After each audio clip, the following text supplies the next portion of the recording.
약할 때 강함 대신에 나의 보배가 되신 주 나의 모든 것. 주 안에 있는 보물을 나는 포기할 수 없네. 주 나의 모든 것. 약할 때 강함 대신에 나의 보배가 되신 주 나의 모든 것. 주 안에 있는 보물을 나는 포기할 수 없네. 주 나의 모든 것.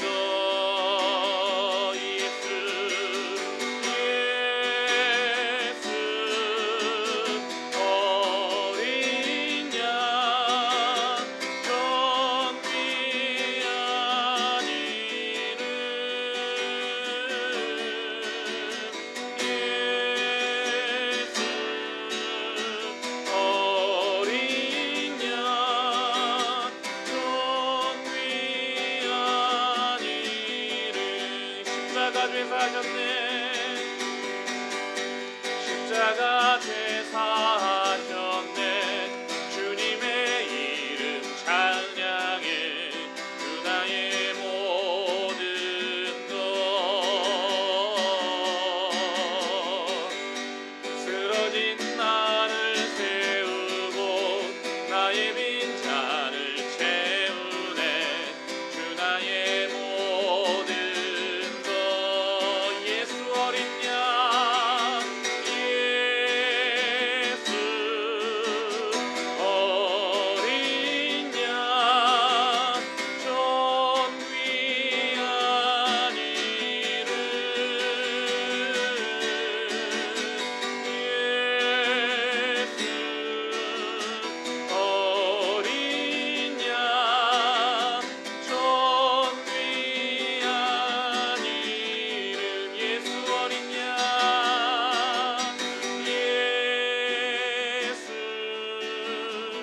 어린 양 예수. 어린 양 전 귀한 이름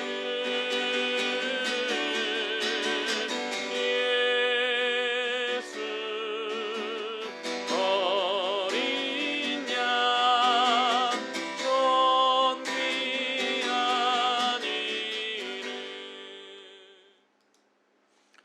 네, 우리가 주일에 또 계속해서 마태복음 강해 듣고 있는데요. 예수님의 사역의 특징, 마태복음 4장 23절에서 25절까지 말씀을 우리가 또 들었습니다. 우리 시간에 23절에서 25절까지 말씀 우리 같이 한번 한 목소리로 읽고 또 계속해서 나눔하도록 하겠습니다. 예수께서 온 갈릴리에 두루 다니사 그들의 회당에서 가르치시며 천국 복음을 전파하시며 백성 중에 모든 병과 또 모든 약한 것을 고치시니 그의 소문이 온 수리아에 퍼진지라. 사람들이 모든 앓는 자 곧 각종 병에 걸려서 고통당하는 자 귀신 들린 자 간질하는 자 중풍병자들을 데려오니 그들을 고치시더라. 갈릴리와 데가볼리와 예루살렘과 유대와 요단강 건너편에서 수많은 무리가 따르니라. 아멘. 네, 우리가 주일에 또 예수님의 사역의 특징 세 가지에 대해서 우리가 들었습니다. 오늘 본문은 짧은 세 절이죠. 짧은 세 구절이지만 앞으로 예수님이 어떤 일을 하시는지 그것을 미리 또 보여주는 역할을 하죠. 그래서 예수님의 사역의 특징 그러면 우리가 이렇게 또 신학교에서 또 이렇게 외우게 해요. 가전고. 그래서 가르치고 전파하고 고치시고. 근데 그 가르치고 전파하고 고치시는 사역을 예수님이 열정을 가지고 하셨다는 거죠. 이게 오늘의 그 우리가 주일에 들은 말씀이거든요. 그래서 이 예수님의 사역의 특징 세 가지 우리가 또 오늘 살펴보도록 하겠습니다. 먼저 첫 번째, 예수님의 열정입니다. 예수님은 열정적으로 사역을 하셨다라는 것이에요. 그래서 23절에 보게 되면 23절 말씀에 예수께서 온 갈릴리에 두루 다니사라고 말씀하고 있어요. 두루 다녔다라는 말이 무엇입니까? 멈추지 아니하고 계속해서 다니셨다. 지속적인 동작이라는 것이에요. 계속해서 다니셨다. 마치 순회 전도자처럼 사람들이 있는 곳이라면 계속해서 지속적으로 쉬지 아니하시고 찾아갔다라는 것이에요. 그러니까 여기서 열정을 볼 수 있는 것이죠. 그리고 또 23절에 온 갈릴리라고 하고 있어요. 이것은 무엇이냐? 구석구석 다니신 열정, 그 열정을 보여준다는 거예요. 그러니까 예수님도 이 땅 가운데 공생의 사역을 하시면서 열정을 가지고 사역을 했다는 거예요. 열정, 패션, 열정. 그래서 200여 마을 되는 갈릴리 구석구석을 최선을 다해서 찾아다니셨다라는 것이죠. 그러니까 예수님의 열정의 모습이 첫 번째로 발견이 되어진다는 것이죠. 그러면 어떠한 열정으로 나가느냐? 왜? 열정의 그 목적이 무엇이냐? 바로 잃어버린 영혼을 찾아다니셨다는 거예요. 영혼을 향해서. 영혼 구원을 향하여서 전심전력하여 다니셨다는 것이죠. 잃어버린 자를 찾으시면서 다니셨다는 것이죠. 그 예수 그리스도가 지금도 쉬지 아니하시고 무엇 하시느냐? 우리를 열심으로 찾아오셔서 동행하시며 또 우리로 그 예수 그리스도의 열정으로 나아가게 하신다라는 것이에요. 그렇기 때문에 그 예수 그리스도의 열정이 그 예수님의 그 사역의 세 가지 특징 중에서 한 부분이다. 그러므로 우리 역시도 이 열정이 있어야 된다라는 것이죠. 열정. 그러니까 뭐 그냥 막무가내 열정이 아니라 성령 안에서 하나님이 주시는 그 능력 안에서 힘을 얻어서 나아가는 것, 그게 열정이다라는 것이죠. 주님의 일, 주님의 사역, 우리가 또 목자로서 섬기고 계시는데 또 모든 것들은 열정이 없이는 안 되는 것이죠. 그러나 그 열정에는 인간적인 열정이 아니라 거기에 무엇이 있느냐? 성령 안에서, 성령 하나님 안에서 성령의 능력으로 그 예수 그리스도의 열정을 우리 역시도 따라가야 된다라는 것을 첫 번째로 말씀해 주고 있습니다. 특별히 마태복음 9장 35절에서 36절에 보게 되면 우리가 줄여들었지만 이렇게 말씀을 하시죠. 예수께서 모든 도시와 마을에 두루 다니사 그들을 회당에서 가르치시며 천국 복음을 전파하시며 모든 병과 모든 약한 것을 고치시니라. 그리고 36절에서 무리를 보시고 불쌍히 여기시니 이는 그들이 목자 없는 양과 같이 고생하며 기진함이라. 그러니까 목자 없는 그 양들, 잃어버린 그 양들을 향하여서 그렇게 열정으로 나아가셨다라는 것. 우리 역시도 그러한 열정으로 나아가야 된다는 것을 기억하시기를 바랍니다. 두 번째, 예수님의 사역의 특징, 두 번째는 바로 예수님의 말씀 사역입니다. 말씀 사역. 앞서 가르치고 전파하고 뭐 이렇게 말씀드렸는데 예수님이 하신 일 중 가장 중요한 것이 바로 말씀 사역이라는 것입니다. 말씀 사역. 23절입니다. 23절에서 가르치시며 라고 하고 있잖아요. 그들의 회당에서 가르치시며. 기적, 병 고침보다도 더 급하게 하신 것은 무엇이었느냐? 바로 말씀을 가르치시고 또 전파하셨다라는 거. 가르치시고 전파하는 거. 가르친다라는 것은 무엇이냐? 해석하는 것이고 전파한다라는 것은 선포하는 것이라는 것이죠. 가르치고 선포하시고 바로 설교, 말씀 사역을 하셨다는 것. 예수님이 하신 것, 가장 중요한 것 바로 말씀 사역이다. 그 말씀 사역을 어떻게 하셨느냐? 바로 전략적으로 하셨다는 것이죠. 어디서요? 회당에서. 예수님이 오신 그때 회당이 있었죠. 회당은 바로 예배를 드리고 성경 연구를 하고 또 재판이 이루어지는 그 마을의 가장 중심지 역할을 하였습니다. 그래서 성전이 무너지고 그리고 나서 이제 회당 시대죠. 회당에서 그렇게 모이기에 힘쓰고 또 예배를 드리고 하다가 이제 예수님 오시고 나서는 이제 또 교회가 생성되게 된 것이죠. 그래서 이때 당시 이 회당, 바로 삶의 그 중심지에 가셔서 예수님이 무엇 하셨느냐? 말씀 사역을 하셨다는 것이죠. 그럼 무엇을 전파하셨는가? 바로 예수님이 전하신 것은 바로 천국 복음이다. 천국 복음. 천국은 하나님의 나라죠. 하나님 나라의 복음. 복음은 바로 예수 그리스도 자신을 가리키면서 동시에 기쁜 소식, 유앙겔리온, 기쁜 소식이다라는 것이죠. 천국은 하나님의 나라인데 하나님의 나라에 대해서는 제가 아주 예전에 우리 이 하반기 때 우리가 말씀을 듣다가 하나님의 나라가 나와서 제가 짧게 하나님의 나라에 대해서 한번 살핀 적이 있어요. 예수 그리스도 그 자신이 하나님의 나라인데 그 하나님의 나라가 예수님이 오실 때 이 땅 가운데 침투해 오셨다라고 말씀을 드렸습니다. 침투하여서 그 하나님의 나라가 무엇이에요? 예수 그리스도를 믿는 자들에게 임하는 거예요. 그러니까 예수님이 하나님의 나라예요. 그 예수님을 소유한 우리 믿는 자들은 하나님의 나라를 소유했다고 보시면 돼요. 그러니까 우리는 바로 하나님의 나라를 소유한 자라는 것이죠. 그래서 하나님의 나라는 먼저 내 마음에 임하는 하나님의 통치를 말하는 것이에요. 하나님의 다스리심. 하나님의 다스리심. 그리고 복음은 무엇이냐? 예수님이 우리의 왕 되시고 주님이시고 구주가 된다는 소식이다. 바로 그 예수 그리스도에 대해서 무엇했느냐? 전파하신 것이죠. 전파하신. 이게 바로 예수님의 사역이다라는 것입니다. 그래서 예수님이 우리를 위해 죽으시고 부활하시고, 그래서 이 예수 그리스도를 믿고 사랑하며 동행하며 사는 것, 바로 이 구원이죠. 구원의 기쁜 소식을 예수님 역시도 전파하셨다라는 것이에요. 그러므로 우리 역시도 무엇하느냐?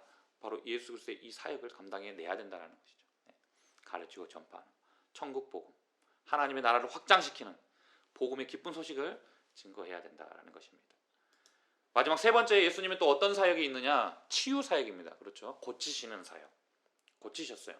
예수 그리스도는 늘 가시는 곳곳마다 고치셨어요. 이 치유 사역의 목적이 있습니다. 치유 사역의 목적은 무엇이냐? 치유나 기적을 통해서 바로 사람들이 진리의 그 예수 그리스도의 말씀을 듣게 하기 위함이에요. 하나의 수단이었죠. 말씀을 듣게 하기 위한 수단이죠. 예수님이 원하시는 것은 무엇이냐? 말씀을 듣고 변화되는 것이에요. 말씀을 듣고 변화되는 것. 그래서 23절, 24절에 보게 되면 예수님께서 모든 병과 모든 약한 것을 고치시고, 그리고 또 24절에서는 무엇하느냐? 모든 앓는 자, 각종 병에 걸려서 고통당하는 자, 귀신 들린 자, 간질하는 자, 중풍병자, 그 모두를 무엇했느냐? 고쳐주셨다라는 것이죠. 근데 이 고치심에는 반드시 목적이 있었다라는 것이죠. 하나님 말씀을 듣고 변화되는 것, 즉 예수 그리스도를 믿게 되는 놀라운 변화가 나타났다라는 것입니다. 그러므로 예수님은 능력의 주님이시죠. 못 고칠 질병이 없어요. 못 고칠 질병이 없는데 그 질병을 고치신 데는 반드시 이유가 있다라는 것이에요. 바로 예수 그리스도를 믿게 하시고 변화되게 하시기 위해서 그 질병들을 고치셨다라는 것입니다. 그러면 오늘날에도 무엇이냐? 하나님의 뜻이면 못 고칠 게 없는 것이죠. 놀라운 하나님의 역사가 나타나고 있어요. 그러나 오늘날에는 바로 또 하나님께서 이 일반 계시의 영역을 통하여서 의술의 도움을 받을 수 있도록 허락하셨어요. 그렇기 때문에 기도하면서 의술의 도움을 받아야 되는 것이에요. 받아야 되는 것이죠. 의술의 도움도 받지 아니하고 그냥 막무가내 기도만 하면서 고쳐달라고 하는 것은 또 위험한 것이다라는 것입니다. 그러나 또 선교지에서라든지 정말 의학이 없는 그곳에서는 지금도 바로 하나님의 놀라운 역사가 나타나요. 그래서 가끔씩 이렇게 선교지에 다녀오신 선교사님들의 그런 간증이라든지 또 단기 선교 팀이라든지 그런 팀들이 갔을 때 놀라운 역사들이 나타나잖아요. 그렇기 때문에 예수님은 무엇이냐? 이 치유 사역을 하셨는데 이유가 있었다라는 것이, 목적이 있었다. 하나님의 말씀을 듣고 변화시키기 위함이었다라는 것이죠. 그래서 예수님의 이 모든 질병을 고치신다라는 것은 우리에게 어떤 소망을 줍니까? 바로 우리가 현재 이미 천국을 경험하고 있음, 하나님의 나라를 경험하고 있다라는 것을 말씀해 주는 것이에요. 그렇기 때문에 우리는 이 예수님의 사역을 통해서 무엇을 보느냐? 천국을 맛보는 거예요. 천국을 맛보고 그 하나님의 나라가 장차 우리에게 완성되는데 그 완성될 하나님의 나라를 무엇하느냐? 바라보면서 기대하면서 그렇게 예수 그리스도의 사역을 닮아가면서 나아가야 된다라는 것이에요. 그래서 예수 그리스도의 이 고치시는 사역, 이 모든 자를 고쳐주시고, 그리고 또 이 불완전한 세상 속에서 그 예수 그리스도가 다시 올 때 완전한 하나님의 나라를 바라보게 하신다라는 것, 이것을 우리가 기억해야 됩니다. 그러므로 우리는 무엇 해야 되느냐?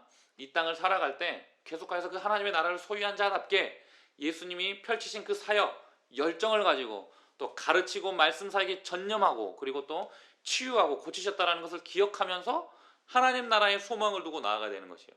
장차 임하게 될, 완성될 그 하나님의 나라의 소망을 들고 우리는 기대하면서 하나님의 나라를 맛보며 열정을 다하여서 우리가 나아가야 된다라는 것입니다. 그래서 요한계시록 21장 4절 말씀합니다. 요한계시록 21장 4절 우리 같이 한번 읽겠습니다. 시작.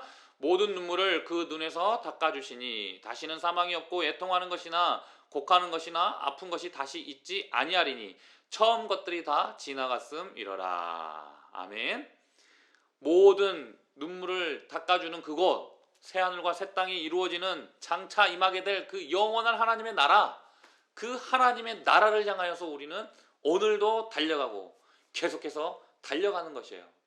그때 무엇하느냐? 예수님의 이 사역을 기억해야 된다는 것이죠. 열정을 다해 영원 구원을 향하여서 전파하면서 천국 복음을 전파하고 가르치고, 그리고 때로는 예수 그리스도의 능력으로 또 고침이 일어나는 그 놀라운 역사가 그 하나님의 나라의 완성을 향하여서 우리를 사용하고 달려가게 한다는 것을 기억하면서 우리가 이 세 가지 사역의 특징을 기억하며 날마다 나아가야 될 줄로 믿습니다.